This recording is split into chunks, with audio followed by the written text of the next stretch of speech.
घराणेशाहीचाही त्यांनी आरोप केलेला आहे की जे आमच्यावरती घराणेशाहीचा बोलण्याचा अधिकार कोणाला आहे?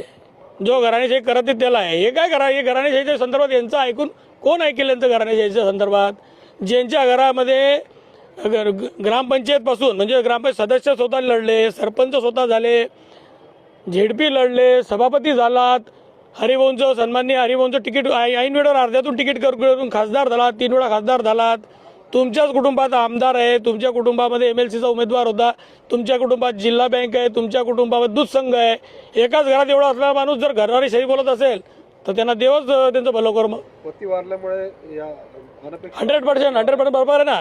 पती वारल्यामुळे अनपेक्षित त्या आल्या, पण ननंदबाई कसे काय आल्या, सासूबाई कसे काय आल्या, हा सासरे कसे दुसऱ्या पक्षात जाऊन झाले ना, आता कसे सासरे 2च मिनिटात तिथे आले.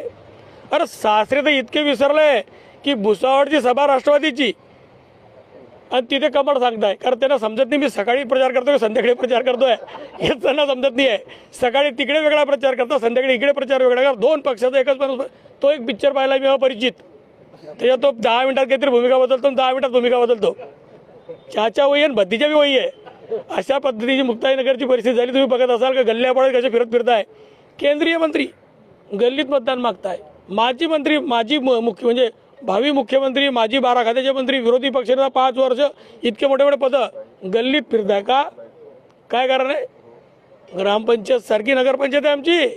भुसावळची अवर्ग नगरपंचायत नाही आहे की जिथे वस्त्रोद्योग मंत्री स्वतः पाहत आहे, असं काही नाही आहे. इथे छोटीशी आहे, त्याच्यात त्यांना किती पंकजा मुंडे त्यांना बोलावं लागतं आहे, काय काय करावं लागतं आहे, पूर्ण जिल्ह्याचे लोक बोलावं लागतं आहे. काही तर ऑडिओ रेकॉर्डिंग माझ्याकडे त्यांची आशा आल्या आहे की माझी प्रतिष्ठा पणाला लागली, काही पण करा, आम्हाला निवडून द्या.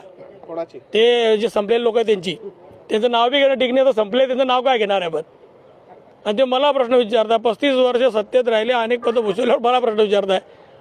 थोडंसं हमने गिरेबान में झाक के देखो. आणि तुम्ही 1 शेअर म्हटलं मी 1000 शेअर बनवू शकतो, पण ते मला तुमचा वेळ वाया घालायचा आणि माझा वेळ वाया घालायचा नाही. आता काय म्हणणार आहे, काय शेअर बनणार त्यांचे? हे झुटे लोक आहे. अलग लक्षात. ह्या लोकांच्या संदर्भात काही बोलायला गेलात तर हे राजकीय आहे. लोकांशी असं भावनिक टच नाही आहे. लोकांशी ज्याचा भावनिक टच असेल ना तो सगळ्या गोष्टी बरोबर करतो.